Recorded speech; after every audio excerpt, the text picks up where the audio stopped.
terutama untuk kasus-kasus yang ada dua kemungkinan, ada dua kepentingan gitu, yang sama-sama benar atau sama-sama memiliki nilai kebajikan itu. Baik, langkah-langkah yang diambil ya, atau menjalankan pengambilan keputusannya ya. Baik. Yang ibu lakukan adalah satu, kita berebut dengan para wakase. Kalau ini artinya langkah ibu pertama, berebut dengan para wakase. Kemudian tidak terlepas dengan bendahara. Berikutnya ibu mengambil keputusan. Sebelum mengambil keputusan ibu juga komunikasi dengan pengawas. Kemudian yang terakhir adalah ibu kasih.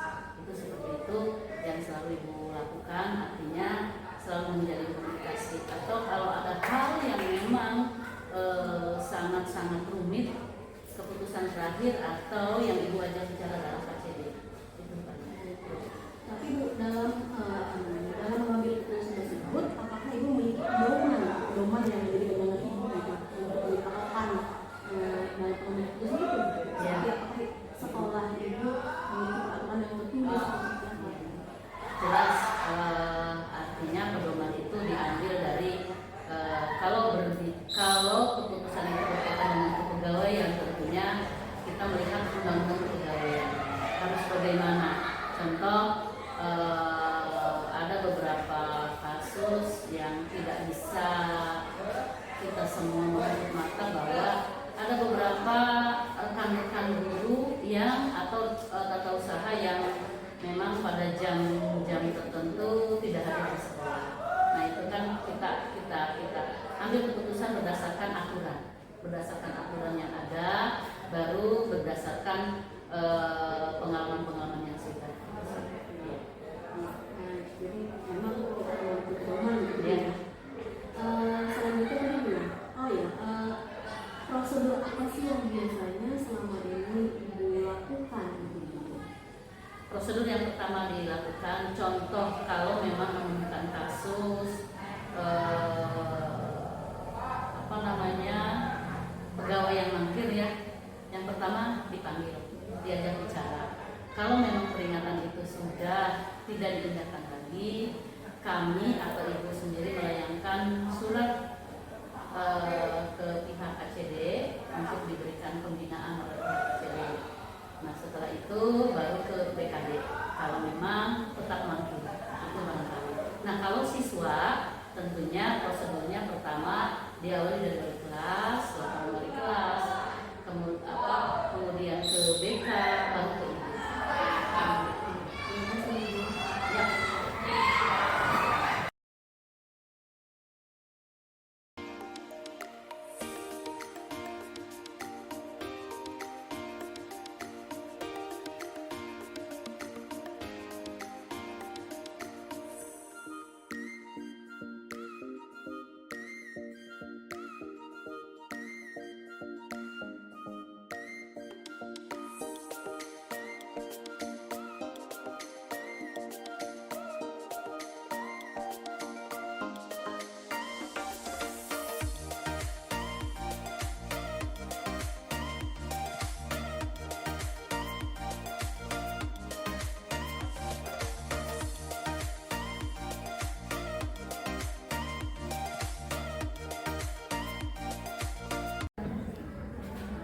Baik Bapak, selanjutnya dari kasus-kasus dilema etika yang pernah Bapak alami ya, karena kan memang Bapak ini sudah bertahun-tahun begitu masalah.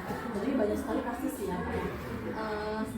Mulai dari tadi kalau tadi kan bikin kasus, kemudian bagaimana cara Bapak menjalankan pengambilan keputusan. Kemudian yang ingin saya tanyakan selanjutnya adalah Pak, hal-hal apa saja sih yang selama ini Bapak anggap efektif dalam pengambilan keputusan pada kasus-kasus dilema yang Bapak alami? Ya, hal yang efektif tentunya saya harus berkaca kepada kasus yang sebelumnya. Dan pernah gak ini terjadi di sekolah sebelumnya atau di zaman saya atau di zaman sekolah yang lain, supaya saya juga bisa mengambil keputusan yang bijaksana. Atau di sini kan ada beberapa sekolah di 52.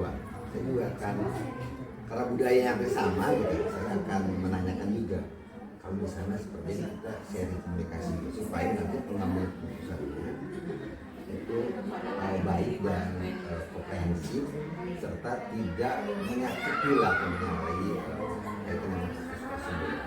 Berarti ada sharing-sharing gitu Pak Betul, ya, betul. jadi kolaborasi bersama Iya. pemimpin sekolah lain gitu. Betul, itu penting.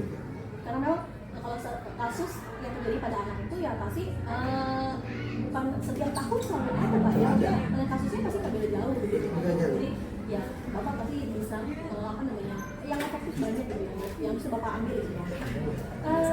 Kemudian hal apa saja sih yang selama ini yang Bapak rasakan tantangannya, tantangan dalam pengambilan keputusan pada kasus-kasus yang Bapak alami? Ya, ini betul sekali, menarik sekali pertanyaannya. Tantangannya sangat banyak Bu ya. Karena di sekolah juga kan ada yang namanya konflik of interest, banyak kepentingan gitu kan, apalagi di yayasan itu semua.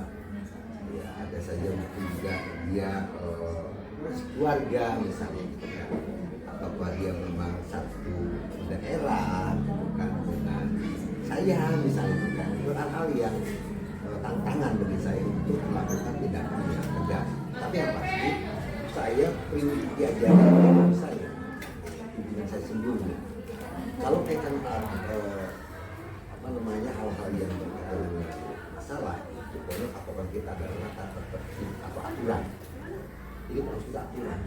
Jangan kita melakukan misalnya anak yang melakukan perbuatan yang melanggar, contohnya asusila dengan narkoba, itu tidak tanpa resiko, tanpa kita mikir bilang itu harus aturannya itu harus dikeluarkan. Walaupun itu misalnya anak pejabat, anak yang masih di rumah dari guru dan masyarakat, itu penting untuk menjaga marwah. Seperti itu. Kalau baik mungkin Bapak bisa sedikit cerita gitu Pak ya.